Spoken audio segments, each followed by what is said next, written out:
এ কথার কোনো যুক্তি নাই। আমি শিক্ষিত তবে কোরআন জানি না, আমি শিক্ষিত তবে কোরআন পড়তে পারি না। যে জ্ঞান আল্লাহ চিনায় না, যে জ্ঞান সেজদা চিনায় না, যে জ্ঞান কোরআন পড়ায় না, ওই জ্ঞান জ্ঞান না, ওই জ্ঞান জ্ঞান না। কোরআনে আল্লাহ বলছে, সূরা আনফালের মধ্যে আছে, যেই জবান আমার কথা বলে না, যেই কান আমার কথা শুনে না, যেই দিমাগ আমাকে নিয়ে ভাবে না, আল্লাহ বলে ওই লোকটা হলো সর্বনিকৃষ্ট জানোয়ার, জানোয়ার, জানোয়ার।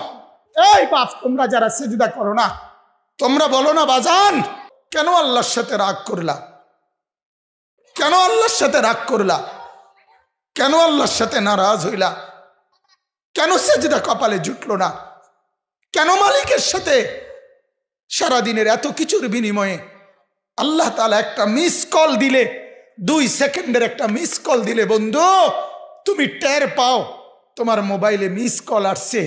এত বড় মসজিদে 6টা মাইকের হরন দিয়া আল্লাহু আকবার বলে তোমারে ডাক দেয়, তোমার একটাবারও কানে লাগে না, বিবেকে লাগে না।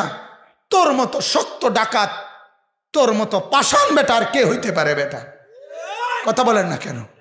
হাসরের মাঠ যখন কায়েম হবে, নাফরমানরা, পাপীরা, সমস্ত অপরাধীরা হাসরের মাঠের দৃশ্য এক নজর চতুর্দিক দেখার পর, অবস্থাটা উপলব্ধি করার পরই ইউবলিসুল মুজরিমুন, আল্লাহ বলে সব পাপীরা একেবারে ভেবাচেকা, একেবারে এলোমেলো, অস্থির, পেরেশান হয়ে যাবে।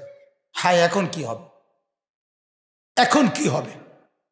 হাসরের ময়দানে দাঁড়িয়ে দেখবে আল্লাহর নবী সাল্লাল্লাহু আলাইহি সাল্লাম বলেন, 2টা কদম, শুধুমাত্র 2 পাও রাখা যায় যতটুকু জায়গা, আল্লাহ রাসূল সাল্লাল্লাহু আলাইহি সাল্লাম বলেন একজন মানুষ হাসরের ময়দানে শুধু এতটুকু জায়গায় বরাদ্দ পাবে। 1 সুতা ডানে বামে সামনে পিছনে আগ পিছ করতে পারবে না, 1 সেকেন্ডের জন্য বসতেও পারবে না। আল্লাহ তাআলা কোরআনুল কারীমের মধ্যে বলছে, ইয়াউমা ইয়াকুমুন নাস লিরাব্বিল আলামিন, রব্বুল আলামিনের সামনে সবগুলো মানুষ দাঁড়িয়ে থাকবে। দাঁড়ানো দাঁড়ানো দাঁড়ানো থাকবে, দাঁড়িয়েই থাকবে। মাথার 1.5 হাত উপরে সূর্য, আল্লাহ বলবে সূর্য তোর সমস্ত তাপ আজ ছেড়ে দে, খুলে দে তোর সব তাপ। পায়ের নিচের জমিন উত্তপ্ত তামার মতো উত্তপ্ত হয়ে যাবে। এরপরে আল্লাহ পাক রব্বুল আলামিন ফেরেশতাদেরকে দিয়ে জাহান্নামকে, কোরআনের স্পষ্ট আয়াত, ওয়াজিআ ইয়াউমা ইদিম বিজাহান্নাম, হাসরের ময়দানে এরকম পাশে জাহান্নামকে ফেরেশতারা টেনে আনবে। 70,000 শিকল হাদিসের মধ্যে আছে জাহান্নামের মধ্যে লাগাবে। প্রতি শিকলের মধ্যে 70,000 কড়া থাকবে। কড়া, কড়া বোঝেন তো, যেটা লাগায় লাগায় কি বানায়? শিকল বানায়। 70,000 শিকল, 70,000 কড়া প্রতি শিকলে। প্রত্যেক কড়ার মধ্যে 70,000 ফেরেশতা ধরা থাকবে। তাহলে কত কোটি ফেরেশতা? হিসাব বুঝছেন? 70,000 শিকল, 70,000 করে প্রত্যেক শিকলের কড়া, প্রত্যেক কড়ার মধ্যে ধরবে 70,000 ফেরেশতা। এত ভীষণ মারাত্মকের ভাবে ধরার পরেও জাহান্নাম গর্জনের সাথে ফেরেশতাদের হাত থেকে ছুটে যায়।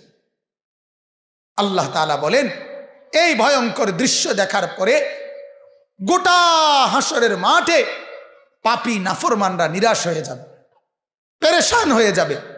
এরপরে বলবে, আল্লাহ তাআলা বলেন, ওয়ালাম ইয়াকুন লাহুম মিন শুরাকাইহিম শুফাআউ, এই নাফরমান আর পাপীরা দুনিয়ার জমিনে যাকে যাকে সঙ্গী বানাইছিল, যাকে যাকে বন্ধু বানাইছিল, যার সাথে চলে চলে আল্লাহর নাফরমানি করছিল, এদের সবার দিকে তাকাবে, কিন্তু কেউ তাদের জন্য 1 বিন্দু কোনো সুপারিশ করবে। কিরে বন্ধু, একসাথেই বনবিড়ি খাইতাম, অনকুদুর কও না কি করতাম, যে আমার কিছু বলার নেই, আমার কিছু বলার নেই। এরপর আল্লাহ বলেন, ওয়াকানু বিশুরাকাইহিম কাফিরিন, আবার প্রত্যেকটা নাফরমান নিজেই সে তার ওই বন্ধুদেরকে ফেরেশতাদের সামনে সঙ্গীদেরকে অস্বীকার করবে। প্রথম তো তাকাবে, যখন দেখবে কেউ কোনো সহযোগিতাকারী নাই, ফেরেশতাদের সামনে যখন জিজ্ঞেস করবে, কোরআনে আছে উহশুরুল্লাযীনা যালামু ওয়া আজওয়াজাহুম, আল্লাহ ফেরেশতাদেরকে বলবে প্রত্যেকটা পাপী এবং তাকে পাপ কাজে যারা যারা সহযোগিতা করেছে তাদেরকে সহ একত্র করো। তখন ফেরেশতা যখন জিজ্ঞেস করবে তোর এই অপরাধের সঙ্গী ছিল কে বল, তখন ওই নাফরমান বলবে আমি কাউকে চিনি না, আমার সাথে কেউ ছিল না, কেউ ছিল না। আল্লাহ বলে ওই সঙ্গী তাকে অস্বীকার করবে, সে সঙ্গীকে অস্বীকার করবে। কেউ কারোর জন্য থাকবে না, কেউ কারোর জন্য থাকবে না। এরপরে আল্লাহ বলেন ওয়ায়াউমা তাকুমুস সাআতু ইয়াউমাইদিন ইয়াতাফাররাকুন। এরপর আল্লাহ তাআলা বলেন হাসরের মাঠের সমস্ত মানুষ বিভক্ত হয়ে যাবে। আজ যেমন সবাই একসাথে বসছেন, নামাজি বেনামাজি, হালাল উপার্জনকারী হারাম উপার্জনকারী, হ্যাঁ, সবাই একসাথে বসছেন।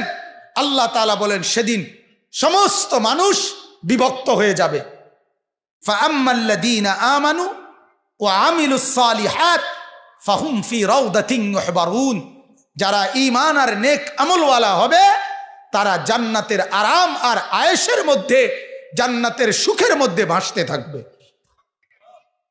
ওয়া আম্মাল্লাযীনা কাফারু ওয়া কাযযাবু বিআয়াতিনা ওয়া লিকাইল আখিরাহ, আর যারা আমার নাফরমানি করেছিল, আমার এই আয়াতগুলোকে অস্বীকার করেছে, কোরআনকে অস্বীকার করেছে, কোরআনকে গুরুত্ব দেয় নাই, কোরআনকে গুরুত্ব।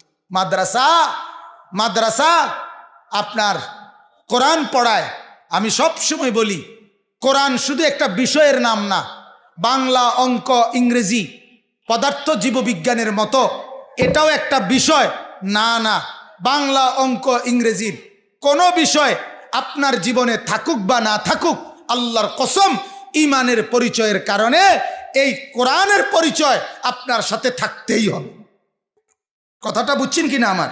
অর্থাৎ আপনি বাংলা জানেন আর অঙ্ক জানেন অথবা না জানেন, কিন্তু কোরআন আপনি জানেন, এ কথা আপনাকে বলতেই হবে, এ কথা আপনার জীবনে থাকতেই হবে, এ কথা জীবনে থাকতেই হবে। এ কথার কোনো যুক্তি নাই আমি শিক্ষিত তবে কোরআন জানি না, আমি শিক্ষিত তবে কোরআন পড়তে পারি না। যে জ্ঞান আল্লাহ চিনায় না, যে জ্ঞান সেজদা চিনায় না, যে জ্ঞান কোরআন পড়ায় না, ওই জ্ঞান জ্ঞান না, ওই জ্ঞান জ্ঞান না। কোরআনে আল্লাহ বলছে, সূরা আনফালের মধ্যে আছে, যেই জবান আমার কথা বলে না, যেই কান আমার কথা শুনে না, যেই দিমাগ আমাকে নিয়ে ভাবে না, আল্লাহ বলে ওই লোকটা হলো সর্বনিকৃষ্ট জানোয়ার, জানোয়ার, জানোয়ার। ইন্না শাররাদ দাওয়াবি ইনদাল্লাহ আস-সুম্মু আল বুকমু আল্লাযীনা লা ইয়াকিলুন।